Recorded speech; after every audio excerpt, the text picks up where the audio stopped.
Here we go. Good morning, guys, Aussies. I'm just going to read this press release. This was released about 2 hours ago. In order to protect the betting public, effective immediately, the Alcohol and Gaming Commission of Ontario, the AGCO, is requiring all registered casino, lottery, and iGaming operators that offer sport and event betting products in Ontario to stop offering and accepting wagers on the Ultimate Fighting Championship UFC events due to concerns about non-compliance with AGCO's betting integrity requirements. The register's standards include rules to safeguard against odds manipulation, match fixing, and other sports betting integrity issues.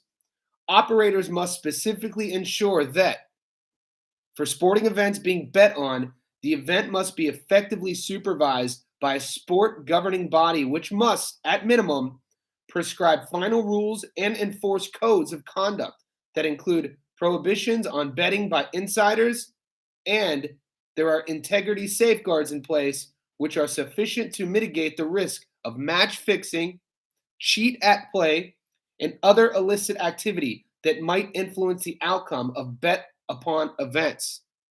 Contrary to the register standards, the UFC does not prohibit all insiders from betting on UFC events, which could include an athlete's coaches, managers, handlers, athletic trainers, medical professionals, or other persons with access to non-public information. In recent weeks, the AGCO has learned of publicized alleged incidents, including possible betting by UFC insiders, as well as reports of suspicious betting patterns in other jurisdictions. Therefore, the AGCO is now taking this step in the public's interest. AGCO has indicated to operators that once the necessary remedial steps have been taken, they may provide information demonstrating that UFC bets or betting products meet the registrar standards. That is a word-for-word newsletter sent by the Ontario Gaming Commission, which is public domain. It's trending now on Twitter. Why is that significant? Because if you've been following this thread and playlist, this is all due to one person, James Krause. Man, once again, like I said in my prior video, I'm not piling on. I'm just doing a journalist's due diligence, reporting on, in my opinion, the most important topic in MMA that the mainstream is not reporting on. It's crazy that this isn't a bigger story. If you've watched the playlist since I started this last week, this is and will be the biggest developing story in the sport of MMA. Now, this recent news coming out of Canada is hugely significant now because the consequences in the actions of James Krause no longer affect just James Krause and company. It affects all of those gamblers, all of those MMA experts, sports writers who live in Canada. Guys, don't get it twisted. There is big money that is made in betting on the UFC. It's one of these sports that has significant betting patterns based on one-on-one matchups.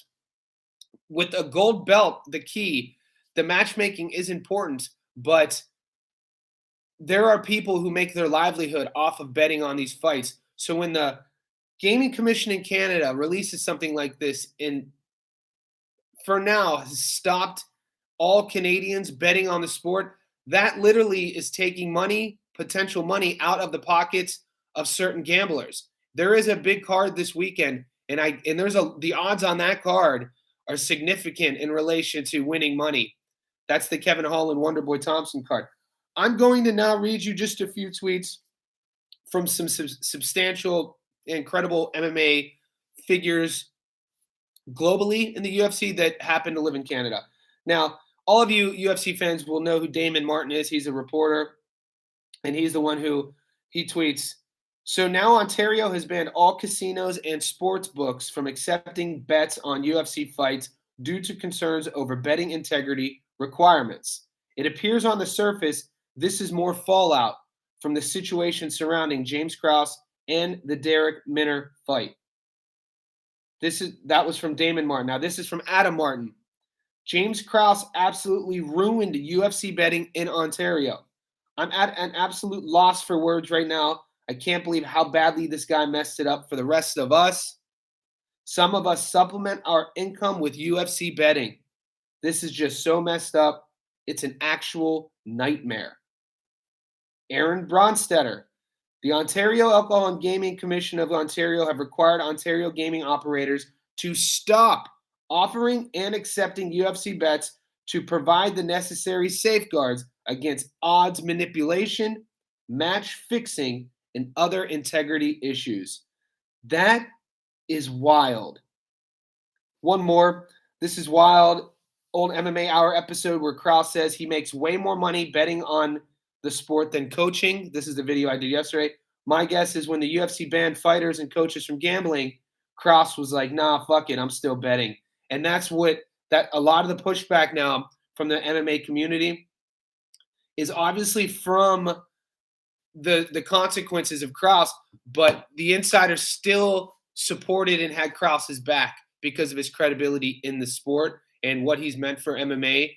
But having that old video resurface, time stamped, when he's so nonchalant talking about betting on the sport, betting on his fighters, the amount of money he makes betting versus the amount of money he makes coaching, that is public record. When that video surfaces, they then use that to see when the UFC sent their initial standards letter about gambling, and it was before that interview with Ariel Helwani. That's why this is significant in relation to Krause being piled on by all of his sort of, we'll call them colleagues. We'll call the whole MMA community, both athletes and commentators alike, we'll call them colleagues. This is why now they're pouring on, because they're like, oh shit, bro, you knew about this? They asked you to calm it down, stop your podcast, stop talking about it, and you didn't, and you spoke about it so recklessly in a way that you were invincible, and now 2 months later, the commission in Ontario passes this. Don't be surprised if news like this comes out of other areas. I'm going to be pissed if this trickles down to Australia, because all of you, those who follow me on Instagram, know that I always post bets. I used to have a show called Easy Money where an MMA journalist out of DC, Tyler, shout out, at Mom's Basement MMA, we would do a show and we'd win a lot. There's big money in UFC gambling. Now, granted, you're not going to win all the time because it's gambling, but the percentage of hits in MMA gambling, to those who in the know, way higher than any other pro sport, way higher. So if those consequences trickle down to Australia and I go to my sports bet app and I'm unable to gamble on the UFC, I'm going to be upset. I'm going to be pissed. We'll see how this unfolds. This is a topic that is only going to get bigger and bigger. We'll see. You got to think mainstream media is going to pick it up now. What the hell? Where are you guys at? For now, I'll still be doing this because it's interesting. This is MMA is a sport I love. Been following it since 1993. All of you commenters out there who are, kind of like, why am I documenting this? Guys, listen to my podcast. Been doing it since 2015. I've been interviewing UFC fighters since Jump. Hoist Gracie is in my first book. So all you haters out there, send location. Chat soon.